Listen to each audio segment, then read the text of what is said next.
What's up, everyone? 30 minutes till Buck Drop, and it is the Giant pregame show here presented by Sherwood Ford. We got Tyler, we got Caroline in the house, and since it's such an early morning, Tyler, we decided to do the show from home because we got to get breakfast ready after this pregame show. Yeah, I mean, it would have been hard to go live for 30 minutes or 20 minutes before the game and then make it back home in time to watch the game. So hope everyone has their coffees, and I hope everyone's excited for a pregame show, excited for some morning hockey too. Why not? The Twitch chat's already fired up. I love it. I mean, think about a better way to start your day than an early hockey game like this. Yeah. And the Oilers play the Panthers today, so we'll get to that in a second. But let's recap. A tough loss for the Oilers, not because they played poorly, but because they should have left that game with 2 points. After winning 5 straight under Jay Woodcroft, we've now faced our first back-to-back losses, obviously falling to the Tampa Bay Lightning 5-3 on Wednesday. This was one of those tough losses because as Connor McDavid said, the team was generating chances. They were playing well. It's just, unfortunately, the theme of the last week on our pregame show has been goaltending. Yeah. And I think that that's what this game came down to, unfortunately, for the Edmonton Oilers. A tough game to almost swallow because we could have won. Yeah, they absolutely could have won that hockey game. You just look back and they, at 5-on-5, only allowed 15 shots to the Tampa Bay Lightning. The 2-time defending Stanley Cup champions, a top 3, top 5 team in the NHL. The Oilers allowed 15 shots. That's all at 5-on-5, and they still gave up 3 goals at 5-on-5. And listen, if they were breakaways, if they were 2-on-1s, if they were Nikita Kucherov or Steven Stamkos or Braden Point doing their thing and scoring beauties, then I would have sat there and been like, hey, you played good defensively, but Tampa Bay Stars kind of ran your show a little and did what they do. But the fact that those goals were just all so ugly, the first one I get, maybe you want to say it's bad luck and it bounced offshore. NHL goalies should not be letting in slow-moving pucks that are going along the ice like that. That just shouldn't happen. The second one, we've seen a ton of goalie experts talk about it. He was in RVH and he was being lazy. The puck's at the top of the circle. He should have had better positioning late in the period. Third one as well, you got to hold on to that puck. So it was really, really frustrating.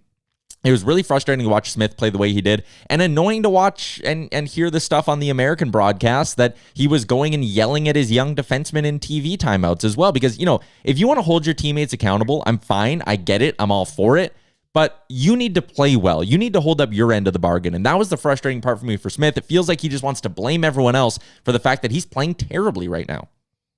Yeah, that doesn't sit well with me either. And, it's tough because I never want to crap on any player. And I think that there were a few games where Mike Smith at the beginning of the season obviously did his job in net for us. So this isn't like Mike Smith slander. It's just when you let in 8 goals on 29 shots faced, the Edmonton Oilers really need to sit down and ask, where do we go from here? Yeah. And what do we need to do? Because at this point, it's urgent and it's pressing. And unfortunately, and I say this very respectfully, the Oilers are at a point maybe now where they could be losing games because of goaltending. And that's exactly what we saw against the Tampa Bay Lightning. Yeah, 100%. I'm just reading the Twitch chat here. Chum744, we would have won that game if he could stop pucks. It really did come down to that. And you know what? They could have won that game anyways. Leon Draisaitl hit that goalpost late in the game. He thought he scored. I thought he scored. Yamamoto missed that wide open net on the back door as well. I still don't know how that one didn't go in. They had a lot of chances. Even with Smith playing as poorly as he did, they very well could have brought that game to overtime still. A couple of guys that I really liked in that one, McLeod and Benson. This is a duo. Remember that game? I think it was against New York where they combined for that beauty on the backdoor feed. Last game against Tampa, when they were on the ice together at 5-on-5, they outshot the Lightning 9-3 in that span. They did really, really well. I'm really impressed with McLeod. I think Benson's playing some solid hockey right now as well. For the people in the Twitch chat, Typical Life asking who's in net, we do have it confirmed now. It is going to be Mikko Koskinen. Big game for Mikko. Yeah. I don't think anyone's surprised that it's not Mike Smith right now, but you know where I stand on from the last pregame show. And honest to God, a lot of people, I've had people come up to me in the last couple of days being like, what's up with Skinner? Why isn't he in the picture? He's 10-1-3 in the in the AHL right now. He's knocking on the door, literally. He had a shutout last night with his numbers and his stats, and no one's letting him in. I don't understand, but you know what? It's let Mikko Koskinen, try and do his thing today against the Panthers. They have a really tough opponent, but Tyler, you feel good about this game today. But quickly, you mentioned Ryan McLeod. I love this. Jack Michaels the other day on Twitter said this. McLeod has now established a career high time on the ice in his last 3 games. And I think that he's done an excellent job, like a really good job since our coaching change. I love McLeod on that top line, and I'd love to keep giving him that chance. And we saw Yamo buzz a little bit on that second line. So I really like what we're seeing from the Oilers right now. We just have to, again, for me, it's get that goaltending in check because it's so unfortunate. It's so unfortunate that Connor McDavid had 2 big goals to try and turn that game around. Zach Hyman, 8 points in his last 5 games. Leon Draisaitl, 3 assists. Our guys are doing the job on the ice. But if we don't have goaltending depth and trust and a solid starting goaltender, what are we doing? Yeah, another guy we should give some love to from last game. I mean, how about Zach Hyman? Setting, I believe it's a career high for Hyman in terms of a goal streak here. As you can see on the screen, he's got goals in 5 in a row. He's got 3 assists in those games as well. He is on we've been big Zach Hyman supporters on this show, Caroline. We from basically game 1, he's fit in like a glove in that top 6. And there was a bit of a lull, I think, as the rest of the team went through that lull. Hyman maybe wasn't at his best. He was hurt for a little as well. But right now, this is, and you can attest to it, this is vintage Zach Hyman. I'm so happy for him. And, again, when Hyman ended up coming here, I was like, Edmonton Oilers, our fans are just going to love him. The team's going to love him. The guys are going to love him. The fans are going to love him. He's a good guy off the ice, on the ice. He brings it. And I think that, it's funny because the conversation around a lot of Leafs fans were like, we don't know how he'll embrace this change. And we don't know how he's going to do in another organization. And I'm like, Hyman is one of those guys that is so blue collared, he has such a good work ethic that no matter where he goes, he will at least give 100% of his effort on the ice. And it's paid off for him fully for the Edmonton Oilers. And his numbers right now are unbelievable. And he's really helping this team. So I'm happy for Zach Hyman. Hyman's one of those guys that you can trust. And I think that, under Jay Woodcroft and everything that's happening, we got to be happy. Again, just deep breaths and maybe a little bit of patience with goaltending is what we need right now. Yeah. Genesis saying Hyman is my man. I love that. We got a lot of Terrence on the Facebook chat. Hyman is a beast and he has a great attitude. It's very, very, very true. Kathy said we need to get a goalie or we are done. Jim says Caroline talks fast. Jim, I'm sorry. I do. I just had a big coffee. So that probably wasn't the best thing in retrospect. I should have maybe had half a coffee and half a coffee after. Yeah. So I promise to slow it down. Sorry, Jim. Sorry if I'm too fast for you. Yeah, I'm jittery as well. I'm on my second cup of coffee already. Genesis is bugging me in the Twitch chat asking what the BPP is today. I think I'm going to roll with a solid, just a nice, easy 1 BPP on this one. Real life listeners will get it. Maybe in the first period, you go with a little Bailey's in the coffee. Second period, you warm up a little bit more to maybe, a beer OJ combo. And then in the third, a nation beer if the Oilers are playing well. And I think I'm going to be joining Bag Milk on the B-cast as well after, so that should be a good one on top of that. But there's your BPP answer, Genesis. Nolan says he loves this show and he's never seen it live before. What's up, Nolan? Thanks for joining. We love you guys and we appreciate everyone in the chat right now. Terrence, we should bring Skinner up and give him a chance before we give up assets to fix the problem. This guy's rolling right now. We said it when he had his first NHL career shutout. He's doing the same thing in the AHL. Give him that confidence boost that he's already riding and let him do his thing. I don't know. Like I said, he's knocking on that door and people are just like, oh, Skinner's there. Let's just leave him. I don't understand. Okay, but let's move on to the opposition report because Tyler, big game today against the Florida Panthers, who are now 3rd in the NHL, 35-12-5, but are coming off of a 6-3 loss to the Blue Jackets. So you know that they're going to be hungry tonight or today in literally 20 minutes on home ice. For a second, though, let's talk about Jonathan Huberdeau. At the moment, he not only leads the Panthers in points and assists, but also the entire league in points and assists. A lot of really good players on this Panthers team, but there were also a lot of really good players on the Lightning, and they figured out a way. So tough opponent right now here in the next 20 minutes, but not as worried as maybe I would have been a month ago. Yeah, and I think that's a good point. Remember last time the Oilers played the Panthers as well? Like, they played them pretty good in that game, and they just didn't get the goaltending. Bobrovsky stood on his head.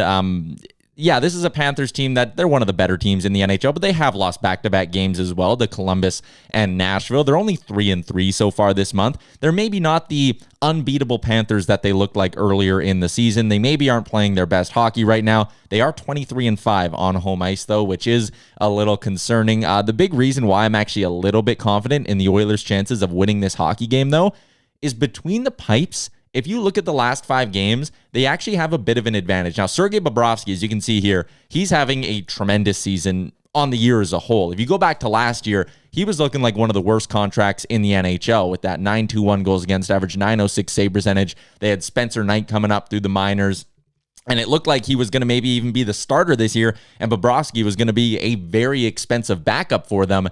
Well, you flash forward to this year, Bobrovsky turned it around early in the year. He's got a 917 save percentage, a 258 goals against average. But in the last 5 games, Caroline, Bobrovsky's allowed 15 goals, and he's only had a 900 or better save percentage twice. Mikko Koskinen, confirmed starter for the Oilers, in his last 5 games, only 12 goals against, and he's had a 900 or better save percentage in 4 of those games as well. So as much crap as we've been giving the Oilers goaltending, Mikko Koskinen has actually been playing pretty well lately, and over the last 5 games, or his last 5 starts, I should say, he's been better than Sergei Bobrovsky. So if the Oilers play as well as they did in front of Mike Smith today, I think they'll get the goaltending and win this hockey game. So you're saying there's a chance? I think there is. All right, let's move on to the lines for the Florida Panthers. Tyler, what do we got today? Yeah, let's dig into the line combos for the home team tonight. That top line, Alexander Barkov with Maxim Mammon and Carter Verhaeghe on the left side. Carter Verhaeghe, one of the many forwards that GM Bill Zito has just seemingly plucked out of other organizations and turned into a top 6 forward. The second line, Sam Bennett, the former Calgary Flame, with Anthony Duclair and Jonathan Huberdeau. 10 points in his last 5 games for Jonathan Huberdeau. He's an MVP candidate this year. Anton Lundell, he's a Rookie of the Year candidate probably as well, maybe a finalist. He's centering the third line with Sam Reinhart and Mason Marchment. And the fourth line is Eetu Lusterainen with Patrick Hornquist and Ryan Lomberg. The D pairings, Mackenzie Weegar with Aaron Ekblad. That is probably one of the best D pairings in the NHL. Gustav Forsling with Radko Gudas, and then Lucas Carlson with Brandon Montour. And as we said, Sergei Bobrovsky is getting the start between the pipes. All right, how about for the Edmonton Oilers? Any changes? We are not expecting any changes. I've been keeping it locked on Twitter just to make sure that there aren't any last-second lineup changes for Edmonton, but the top line should be staying the same. McDavid with HYMAN and Ryan McLeod. The second line is Draisaitl with Evander Kane and Kyler Yamamoto. The third line, I like that they're just keeping this third line together. I know it hasn't been super consistent as of late maybe, but I like keeping them rolling. It's Nugent Hopkins with Derek Ryan and Warren Fogle. Fourth line, we'll see what they end up doing here. I'm actually still looking to see if they're going 11-7 or if they're going to roll with 12 forwards. But I would expect that a guy like Tyler Benson stays in the lineup for the Oilers. I actually think they're just getting to the line rush portion of warm-ups right now. So we should have an answer by the end of the show. But the D for the Oilers, Nurse, Bouchard, Lagesson, Ceci, Niemelainen, and Barrie, and potentially Philip Broberg as that extra option. Mikko Koskinen starts between the pipes. We got Chris in the chat saying if Koskinen makes the first 4 saves, we got a chance. And yeah, we need some big goaltending right off the bat. Score the first goal and get the momentum going from there. Tyler, what do you think? Yeah, I like that. I mean, getting off to a good start for the Oilers is going to be important. Again, if you go back to that last time they played against the Florida Panthers, remember they were just all over them early in that game. For really the first 30 minutes of that hockey game, Edmonton was just pouring chances on. They were getting power plays. They missed a couple open nets. They hit a couple of goalposts. There were a couple bleeding shots that just squeaked wide. And you look back on that game at the end and you were like, man, they lost whatever it was, like 7-3 to the Panthers. I don't fully remember. But if they would have scored early, they probably find a way to keep that game close. They maybe find a way to win it. So getting off to a hot start early and just getting that confidence back as well is going to be really, really important tonight for the Oilers. Love it. I have a feeling we're the underdogs today, and I'm afraid to bark because, as you guys know, I'm at home. And Cash, I guarantee you, I'd actually bet $1 million that Cash comes running. But we got to do what we got to do when the Oilers are the underdogs in the game, Tyler. Yeah. The Oilers are dogs, plus 170 on the money line. If you like them to win in regulation, it is, and the Twitch chat's barking for us. So thank you to the Twitch chat for picking us up here. If you like the Oilers in regulation, it's actually plus 230. If you like the Oilers on the reverse puck line, it is paying out plus 375. There's some really juicy odds on the Oilers in this hockey game. The over is maybe an interesting spot. It's set super high, though. I really don't like touching over-unders when they're up at that 7 mark, but it is worth noting Florida, the total's gone over in 5 of their 6 games so far in February. They've been playing in a lot of high-scoring hockey games. Edmonton, the over's just been hitting 50% of the time, so I'm not touching the over-under. Koskinen versus Bobrovsky, like I said, they've both been playing decent as of late. Koskinen actually getting the edge there, so I'm not touching the over-under, but for my bet of the game, and actually let's call it bets of the game, I'm taking the Ryan Nugent-Hopkins shot prop. Hit this thing in 4 of his last 5. It's still paying plus money. I'm all over that until it doesn't hit on a consistent basis. And Edmonton in regulation, plus 230. I actually think they're going to find a way to win this game in the first 60 minutes. Looking back at the numbers, I don't really have a reason to not be confident in Mikko Koskinen. The Oilers played well against Tampa. I think they're going to be motivated to come out and pick up a win on this road trip here. And I mean, if they don't win tonight, you're heading into that, or today, this morning, geez. You're heading into that game tomorrow against Carolina with a lot of pressure on you. So I actually do like the Oilers to win in regulation. I like the Nugent-Hopkins shot prop as well.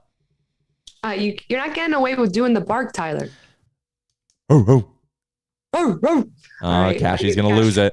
I give Cash 2 minutes to see if I'm a millionaire or not. All right, what's going on in your chat? I'm looking over at the Twitch chat right now. What do we got? Someone is saying I should have done my job and done more show prep and actually looked at what the score was when the Oilers last played the Florida Panthers.